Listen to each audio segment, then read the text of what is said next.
Will you join me in prayer? Let the words of my mouth and the meditations of our hearts be acceptable in your sight, O Lord, our rock and our Redeemer. Amen.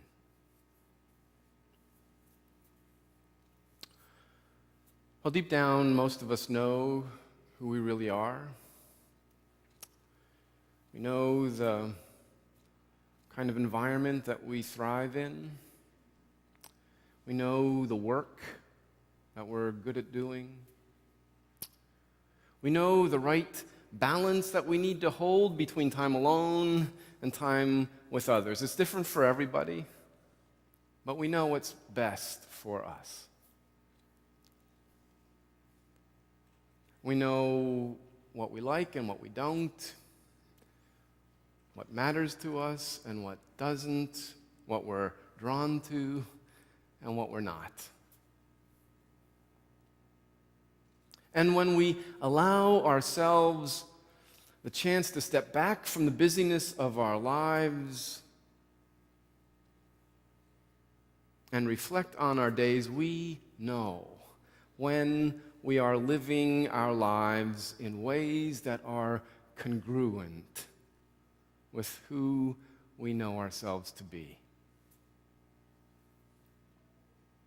There is a deep sense of fulfillment that resonates in us when how we are living aligns with who we really are. The problem is, most of us don't believe that we're actually worthy of being who we are. Instead of organizing our lives in ways that create the greatest opportunities for us to be authentically who we are, as we engage the world around us, we spend an inordinate amount of time and energy trying to conform to other people's expectations of us. Instead of being who we are, we try to become who we think we should be. We don't want to disappoint the people that we hold in high regard. We don't want to create conflict with people who hold different expectations of us. We don't want to be considered abnormal or unreasonable or obstinate. And so, in order to accommodate other people's expectations of us, we compromise our true selves. It happens gradually, almost imperceptibly, over a long period of time. We say yes to things that aren't right for us because we want to be liked and accepted, and no one ever thanks you for saying no. We take on obligations that don't align with our deepest values because we feel a sense of obligation to the people and the organizations and the institutions that are important to us. We fill our schedules with tasks that don't make the best use of our greatest gifts and talents because there are always things that need to get done, and if we don't do them, who will?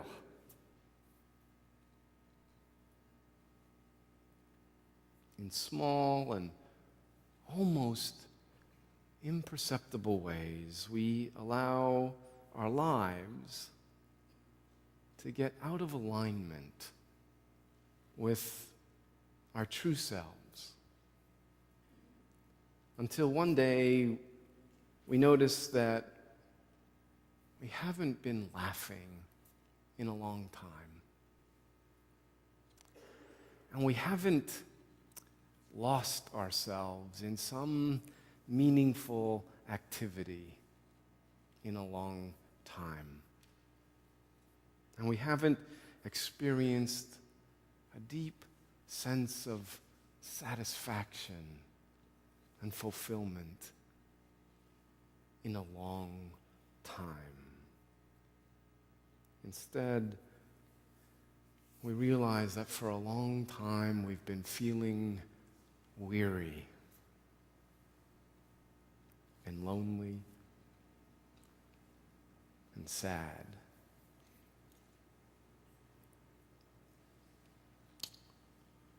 The most beautiful relationships in our lives are those authentic relationships that allow us to be fully who we are. They are easy relationships. When we're together, we don't worry about being criticized or judged or rejected. We don't have to keep parts of our lives hidden or disguised. There is a refreshing openness and honesty in which we don't have to be guarded about everything we say and everything we do. We can be authentic, knowing that we are loved and accepted and appreciated for who we are. That's not to say that we never argue with each other in those mutually authentic relationships. It's not to say we never disappoint each other. It's not to say we never hurt each other's feelings. Conflict is a necessary part of every significant relationship. But in mutually authentic relationships, the conflict is always about what we do, not who we are. It's conflict that's rooted in hurt, not hate. The tragic story that we heard today about King David's family gives us a good illustration of the difference between the two. As a young man, Amnon, David's firstborn son, had fallen in love with his half-sister, Tamar. He made himself miserable, yearning for her day after day. And when he finally expressed his desire to her, she spurned his advances, and Amnon forced himself on Tamar and raped her. Afterwards, he was so filled with revulsion that he wouldn't have anything to do with her. Tamar was devastated, first by the rape and then by the rejection. Her half-brother had cast her out and left her desolate. When Absalom, Tamar's full brother, learned what had happened, he took his sister into his own home and provided for her needs. And Absalom also began plotting his vengeance against Amnon. Absalom hated his brother Amnon for raping Tamar. The rage that would eventually be unleashed against him began building inside of Absalom the day that he learned of Amnon's treachery. His anger was fueled by years of silence and disengagement.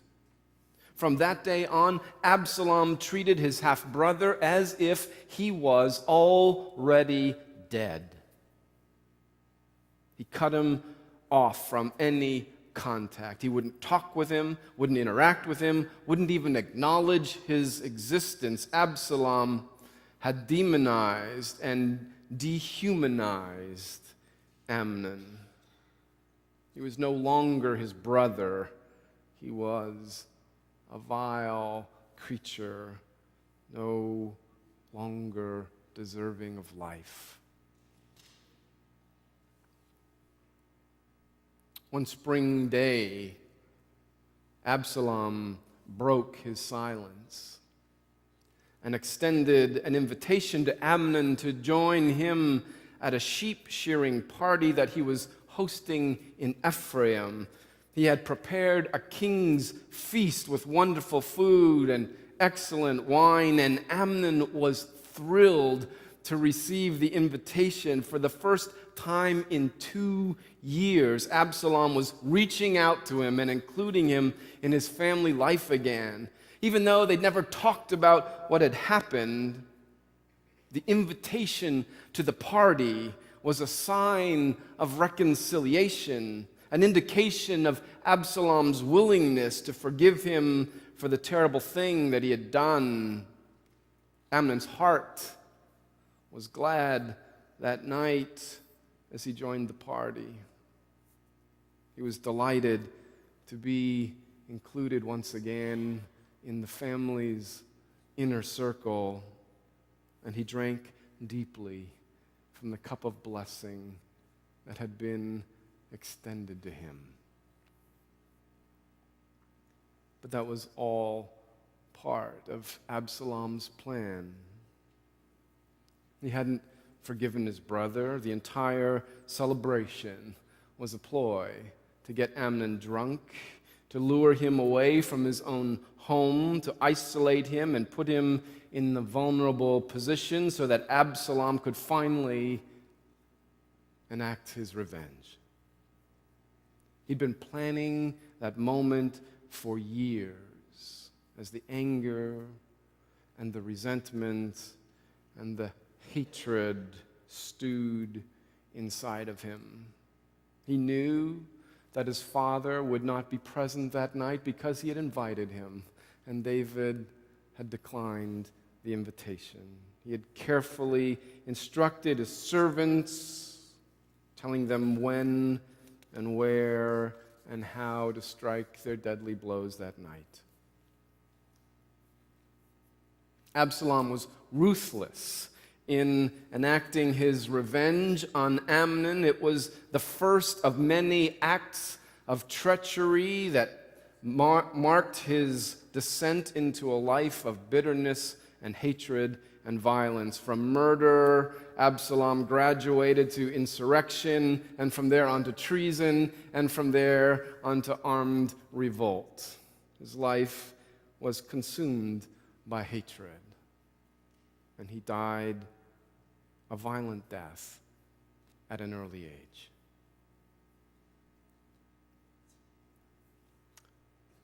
What Absalom couldn't see was that he had become the very thing that he hated in his brother. The tenderness that had once filled him with compassion for his sister Tamar had been eclipsed by his obsession with vengeance.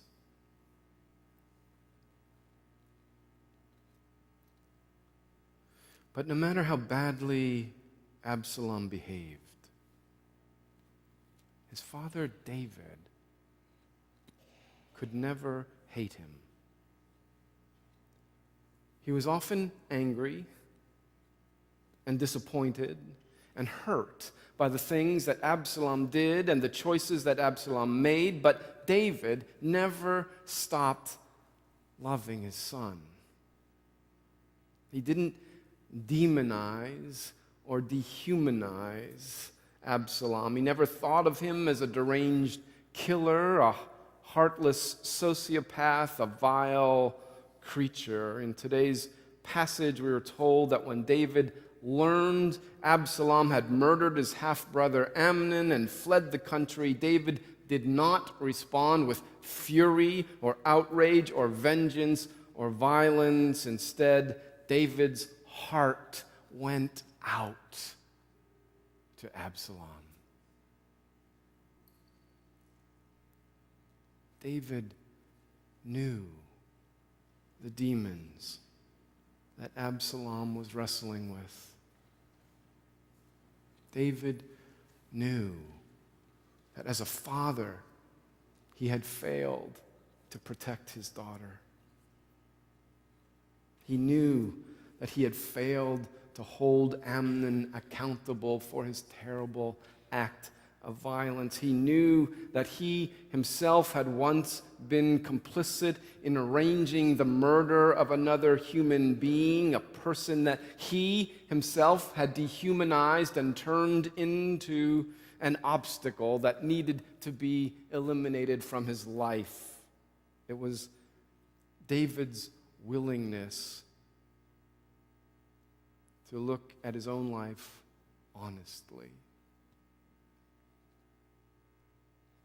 and to be authentic in recognizing his own moral failings that made it possible for him to have empathy for his son Absalom. Even after learning that he had murdered his half-brother Amnon, David's heart went out to Absalom.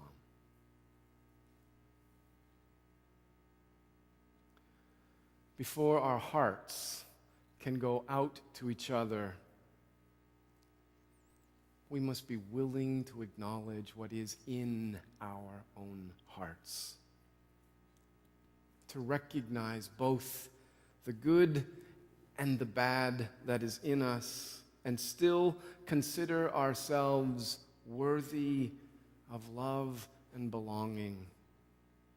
Until we can do that, we will never be able to consider other people worthy of love and belonging.